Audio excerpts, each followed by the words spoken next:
اعوذ باللہ من الشیطان الرجیم، بسم اللہ الرحمن الرحیم۔ آج کی دوسری سورہ، سورہ الحمزہ، ایک مکی صورت ہے، نزول قرآنی کے لحاظ سے 32ویں اور ترتیب کے لحاظ سے 104، اور اس کی کل 9 چھوٹی چھوٹی آیات ہیں۔ بسم اللہ الرحمن الرحیم۔ ویل لکل ہمزۃ لمزہ، ویل ہے ہر کچوکے لگانے والے، الزام تراشنے والے کے لیے۔ للذی جمع مالا وعددا، جس نے مال جمع کیا اور گنتا رہا، یا آپ کہہ سکتے ہیں جو مال جمع کرتا ہے اور اسے گن گن کے رکھتا ہے۔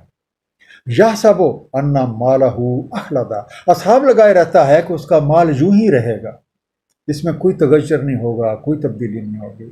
کلا لینبذن فی الحطمہ، کیوں نہیں، یہ ضرور ڈالا جائے گا حطمہ میں۔ ہمزہ حمز سے بنا، ہے میم زے، کچوکے دینے والے، ڈیفے میں، یا آپ کہہ سکتے ہیں عیب نکالنے والے۔ تو اس سے مراد ایک ایسا شخص ہے جسے ہر کام میں برائی نظر آتی ہے۔ پھر انڈر لائن لفظ ہے اخلادہ، خلط سے بنا، ایک لمبے عرصے تک اس میں کوئی تبدیلی واقع نہیں ہوگی۔ No change would occur in its state.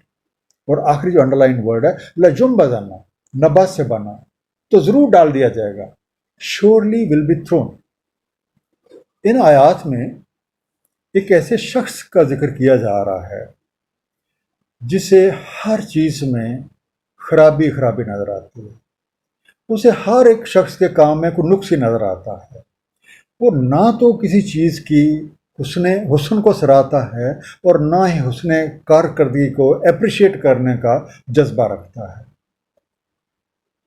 Primarily یہ ایک سرمایہ دارانہ ذہنیت ہے، اور ایسا شخص سمجھتا ہے کہ جب اس کے پاس اس قدر دولت موجود ہے تو گویا دنیا بھر کی ساری خوبیاں اسی کی ذات میں جمع ہو گئی ہیں، اب اس لیے اسے کسی کی بھی کوئی پرواہ نہیں، اور اس کا دن رات بینک بیلنس کو بڑھانے، کاروبار کو ترقی دینے، دوسروں سے آگے نکلنے اور جائز یا ناجائز کی پرواہ کیے بغیر آگے بڑھتے رہنا۔ اور اس کی حالت اس بات کی دلیل ہے کہ اسے جس مقصد کے لیے اس دنیا میں بھیجا گیا تھا وہ اسے بالکل بھول کے، اسی دنیا کو سب کچھ سمجھ کے اس کے مال و اسباب کو اکٹھا کرنے میں لگا ہوا ہے۔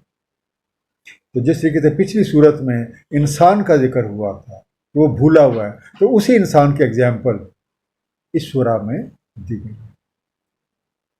وما ادراک ما الحطمہ، اور تمہیں کیا ادراک، حطمہ کیا ہے؟ نار اللہ الموقدہ، تو ایک آگ ہے اللہ کی سلگائی ہوئی، اللہ تی تطالع علی الافئدہ، جو جا چڑھتی ہے دھڑکنوں پہ، انہا علیہم موصدہ، بے شک وہ ان پہ بند کی جاتی ہے، فی اماد ممددہ، دراز شدہ ستونوں میں۔ الحطمہ حطم سے بن، روند ڈالنے والے، آپ کہہ سکتے ہیں کرشر۔ یہ لفظ جو حطم ہے اس کا مطلب ہوتا ہے توڑ دینا، خواہ وہ کسی بھی طریقے سے، اور بعض اوقات حطمہ سے مراد سخت قحط سالی یا کسی چیز کو بری طرح سے کچل ڈالنا، اور بعض اوقات چورا چورا کر دینے کا جو مفہوم ہے وہ بھی لیا جاتا ہے۔ دوسرا لفظ تھا موقدہ، وقت، جلائی ہوئی یا سلگائی ہوئی، کنڈر۔ پھر تیسرا ہمارا انڈر لائن ورڈ اسکرین پہ ہے تطالع، طلع، طلوع ہوگی، جا خبر لے گی، جا چڑھے گی، اور انگلش میں آپ کہیں گے ماؤنٹس اپ اور رائزز اپ۔ اور آخری انڈر لائن ورڈ ممددہ، مدد، لمبے، ایکسٹینڈڈ۔ اب ایسے عیب جو اور الزام تراش جو شخص ہے اس کی سزا بھی بہت سخت ہے، اس پہ ایک ایسی سزا مسلط کی جائے گی جو اسے بری طرح سے توڑ پھوڑ کے رکھ دے گی، اور اس کی ساری مستیاں ہوا ہو جائیں، اس کے دن رات بے سکونی، بے چینی اور طرح طرح کی اذیتوں میں گزریں گے۔ یہ ہے ویل، ایک ایسا انجام جو ہر لحاظ سے قابل افسوس۔ صدق اللہ العلی العظیم صلی اللہ تعالی علی حبیبہ محمد و آلہ وسلم.